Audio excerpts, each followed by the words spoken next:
Welcome to our story, Designing Accents. I'm your host, Doug Wollam. Today we're going to be working on tray-scaping.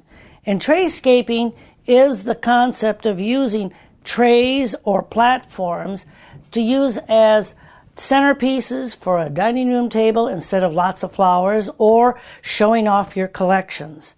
And the first one I want to start with is using something that is from nature. I always like to use nature as a part of what this would be. And this one I'm going to use shells.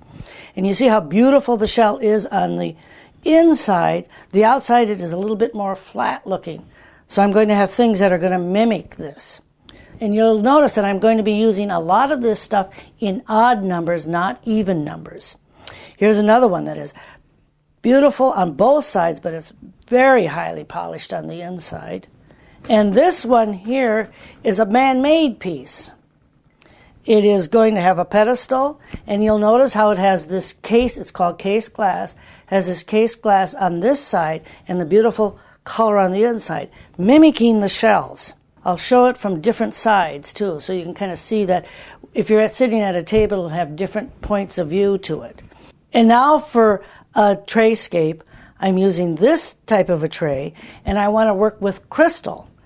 There's man-made crystal, and then there's the natural crystal. This is amethyst, and there's some beautiful crystal pieces here, and there's one little chunk of a beautiful crystal here. Now, I like to use some of these natural occurring things and then start working with other parts of the elements. This one is a beautiful crystal piece, and I'm putting the crystals in it as kind of showing it off.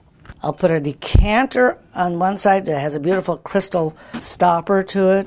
This is clear crystal. The other part that I'm going to use for this one, because it'll be very nice, will be to put in a lot of some light that comes in here, and these votive pieces will shimmer. The whole thing will start shimmering. So you'll get this beautiful, with the silver and the crystal, will be a wonderful centerpiece for any type of an evening or entertaining. On this tray-scaping, I'm using something that has a more earthy tone with a wood tone on it. If you had a wooden tray, this would work very nice too. This tray has a lip on it, and this is called a gallery. So this is a gallery tray. And I'm going to use some whimsy in this one. These are things I have collected over the years, like this large frog that is a picture, another vase of 3 frogs. They look so happy. And then a hippopotamus. The unique thing about all these is they all have their mouths open, so they're really vases and can be used as vases. So you can put flowers in them. So this makes a wonderful, neat piece. And then you go to the toy department and get one of those frogs that people love to scare you with, and put that right dead center in here, so if any child is sitting at the table, that's going to be the thing they want to touch. So here's a piece of whimsy sitting at the dining room table, but filled with all the flowers that you can come out of the garden. The stuff that you have locally in your garden growing, this is the time to show it off. In this arrangement, I have a mirrored platform. I know you've seen these on dresser sets and things like that, so it's a beautiful mirrored platform made to look like water. So I'm going to use waterfall as part of the main thing. This black swan, I would actually put a bouquet of flowers in. And I have all these other little swans that I have collected over the years. And you'll see these at antique stores, secondhand stores, places like that. So you can really start collecting these, and they're very inexpensive to find and collect. Here again is the odd number of swans swimming. If you want to put flowers in each one of these, you can. This one happens to be a place card holder. So if you wanted to put any kind of a saying, you could put a saying on that. The reason I think a lot of people have this affinity for swans or collecting things is because from our childhood, we had that story called The Ugly Duckling. And I think that's one of the things that anybody can identify with. And remember, a collection is about 3 things. Then you're off to the races. You continue to collect and collect. So when you get up to about 25, 30 swans, you better stop. Here again, I'm going to create a centerpiece, but I'm going to use different elements this time.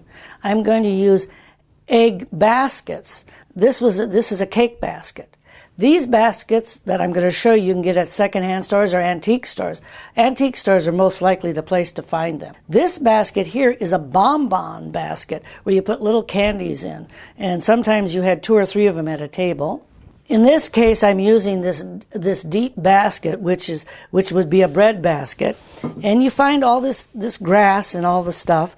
I like to put the grass in for that nature look, but also it's got to have a nest. And so to make this nest, I use some of this raffia, and I put in all the nice little eggs.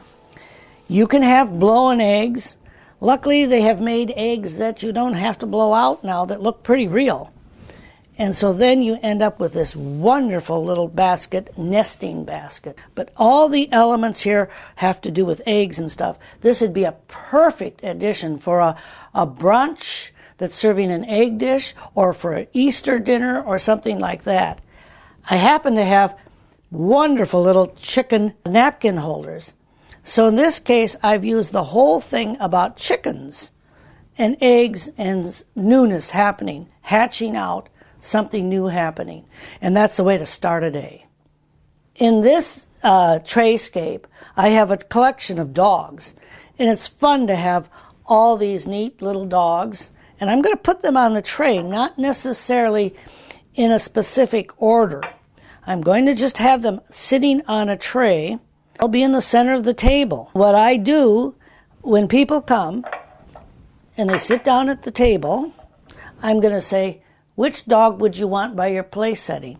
And that's all they have to do is take the dog off and say, well, this guy wants a pointer. This guy wants a dachshund. She would love a poodle and a schnauzer. That's the way of giving everybody part of the centerpiece by their plate. And it will stay there for the whole meal. This is Doug Wollam for Our Story Designing Accents. Thank you for watching.